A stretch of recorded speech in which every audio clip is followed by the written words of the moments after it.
No, Elsa made a really good point. I'll pose a question to you guys. Since mining machines are so scarce, they're a really scarce resource. This is more of a terrifying future in my mind. What happens if a business decides to procure all of the ASIC machines from all of the manufacturers and just sits on them and jacks the price up that way? We've seen this, That's this what's happening happen now. to some degree. Riot Blockchain got their hands on a pretty decent set of machines at a competitive price. Foundry is getting, competitive machines. I do think it's harder for smaller miners to get access to uh, cheap cheap machines, because what's happening is the brokers are sucking up the supply, right? And then flipping it to the smaller miners. But that is, I've had some investors that have said, why don't we just buy all of the machines, raise together $100 million fund and acquire all of the machines and then flip them for a 30-50% premium. And this was something that happened in 2017 with the memory supply, and it affected not just Ethereum mining, it affected a lot of other areas. And it happened in 2019 with transistor supplies that affected quite a lot of the traditional computing space. So It's like also all the brings people up, on eBay and Amazon in yeah, 2017 buying everything up and then just reselling it. or toilet paper in 2020. And doing there's always Yeah, something.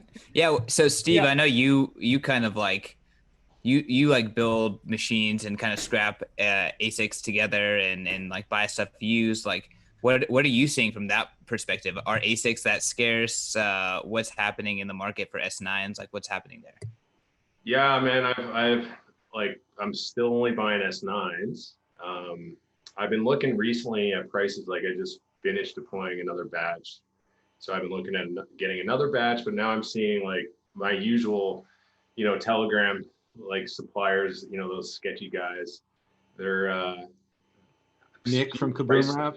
jack right up for some reason now. Like I'm seeing the prices up. Like I was getting them at $30 a pop, uh, like even a couple weeks ago, and then I'm looking like today, just seeing what the prices are like, and most of the sellers I'm seeing at least publicly saying is like $50. I'm like, well, what happened in that time? And I mean, yeah, price pumped a little, but like not that much since like I bought last time. So I am starting to wonder if these things are going to become more scarce. I don't know what people have been doing with their S9s at like Riot, for example. I know Riot was selling a lot of S9s, and I was talking to them, but like I'm still, I guess, small enough that I'm not buying enough from them. So they ended up offloading it somewhere else. But I don't know where they're going, and maybe someone's like, I mean, I'm not one to like, I never buy a machine unless I have a place to deploy it. Like it's a depreciating asset. So I just generally try not to sit on it. But somebody's still running a lot of them. So I'm not sure where they're going. A ton went to China. Almost 45% of the S9 supply went to China. Really fun research project you can do. If you look at the nonce analysis that Coinmetrics did, a nonce analysis for S9s, so we can fingerprint them through the chain pretty easily. If you look at a snapshot of F2 pool, DX pool, and BTC.com, and most of the the Chinese run pools, you can see the S9 increase from 2019 up until July 2020, and you can correlate that with the difficulty increase. So I can say from personal experience, a bunch migrated from North America to China. Some went to Kazakhstan, some went to Iran, some went to places in Russia and Georgia as well. Just wherever there's sub 3.5 cent electricity. Yeah. And also to upstream data and other companies that are taking advantage of natural gas, because they're the perfect machine for that. They're durable. They're pretty hardy. So not too many issues. Yeah, I think it's because of the lower power cost in China. I mean, especially the wet season.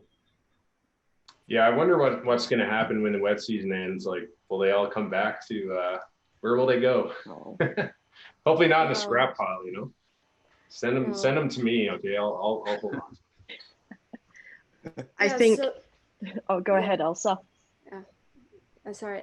I think the wet season will be ended at the end of the October this year. So I'm not sure if the Bitcoin price can be increased to make that the old S9 to still making profit. Maybe that the hash rate will be the totally drop. I guess, yeah. That's the other side of Bitcoin. Where's the most logical place for those S9s to go? If they're in China, finding the cheapest possible, is it Siberia?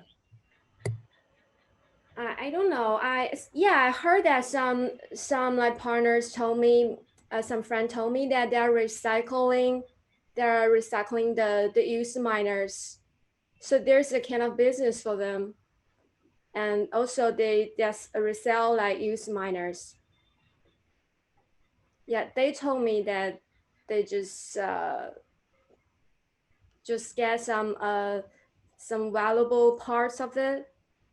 But I'm not sure about that. Yeah.